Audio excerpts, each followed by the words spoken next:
नमस्ते, मैं डॉक्टर अंकिता वैद्य हूँ, इन्फेक्शियस डिजीज फिजिशियन हूँ न्यू दिल्ली में। आज के वीडियो में हम HIV इन्फेक्शन के बारे में बात करने जा रहे हैं।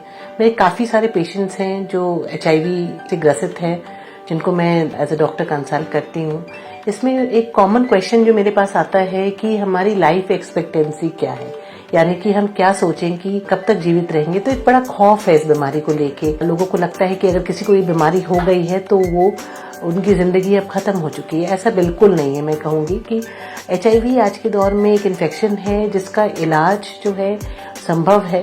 हाँ, मैं कहूंगी क्योर अभी नहीं आया है हमारे पास, पर जो दवाइयां हम इसमें देते हैं पेशेंट को, उसके बहुत ज्यादा साइड इफेक्ट्स नहीं होते हैं और मोस्टली एक सिंगल पिल चलती है पेशेंट को और उसे वो डेली बेसिस पे लेते हैं और बिल्कुल स्वस्थ रहते हैं। साथ ही साथ HIV अगर किसी को है तो उसमें एक इम्पॉर्टेंट होता है कि वैक्सीनेशन भी टाइम टू टाइम, जिस हिसाब की इम्यूनिटी होती है, जो रिक्वायरमेंट होते हैं, रिस्क फैक्टर्स होते हैं, उस हिसाब से हम उसको पीरियोडिकली डिजाइन करते हैं वैक्सीनेशन कार्ड कि क्या होना चाहिए, उनको किस तरह से वैक्सीनेशन लगने चाहिए।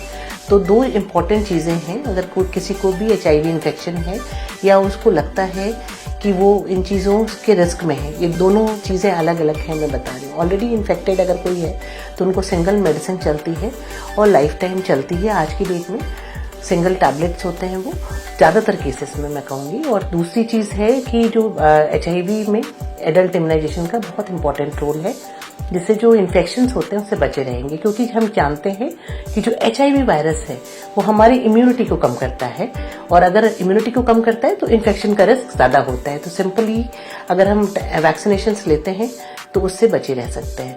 दूसरी चीज है, किसी को अगर ऐसा लगता है कि हम HIV इन्फेक्शन से के लिए रिस्क पे हैं, किसी कारण से भी है, जो लाइफस्टाइल है या कोई ऐसी हैबिट्स है जिसके कारण आपको लगता है कि आप इस रिस्क पे हैं, तो प्री एक्सपोजर प्रोफाइलैक्सिस यानी कि प्रेप का भी एक ऑप्शन होता है जो कि आप ले सकते हैं डॉक्टर की काउंसलिंग के साथ, जिसमें एक सिंगल पिल होती है, 2 ड्रग की कॉम्बिनेशन होती है। आपके हिसाब से बेस्ट क्या रहता है वो देख के दिया जाता है। प्रॉपर काउंसलिंग आपको समझाया जाता है कि आपके लिए ये सही है, क्या साइड इफेक्ट हम एक्सपेक्ट कर सकते हैं और क्या इसका बेनिफिट होगा, क्या रिस्क हो सकता है।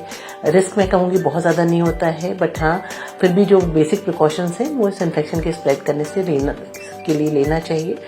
और साथ ही साथ इसमें हर 3 से 6 महीने में टेस्टिंग भी होती है। तो प्रेप भी एक पॉसिबिलिटी होती है जो अवेलेबल होता है, जिसको आप अवेल कर सकते हैं। HIV इन्फेक्शन अगर किसी को है तो बहुत तरह के रूट्स होते हैं जिसके थ्रू ये हो सकता है। कॉमन रूट तो हम जानते हैं, needle stick injury, infected blood चढ़ने से, कोई ऐसी सर्जरी हुई है जहाँ कोई कंटामिनेटेड चीज यूज हुई है जो ऑलरेडी HIV इन्फेक्टेड में यूज हो चुका है, उसके थ्रू हो सकता है।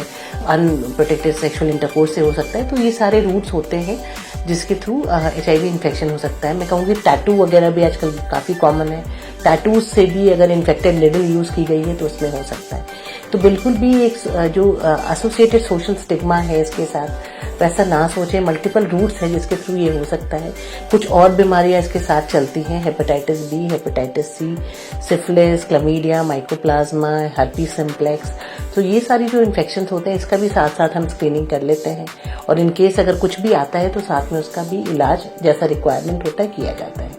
तो HIV इन्फेक्शन से बिल्कुल लड़ा जा सकता है, सेफली लड़ा जा सकता है और आप एक हेल्दी लाइफ लीड कर सकते हैं। तो बिल्कुल भी लाइफ खत्म नहीं होती है, जैसा नॉर्मल चल रहा होता है वैसा चलना है। हाँ, डिपेंड करता है कि इम्यूनिटी उस समय कैसी है। At the time of diagnosis अच्छी होती है तो बिल्कुल स्मूथ कोर्स होता है। अगर कभी ऐसा होता है कि इम्यूनिटी कम है, बहुत लेट हो चुका है, CD4 काउंट कम है और कोई इन्फेक्शन से ग्रसित है, तो थोड़ा समय लग जाता है, बट ज्यादातर लोग ठीक हो जाते हैं। आज की डेट में बहुत अच्छा ट्रीटमेंट अवेलेबल है इसका।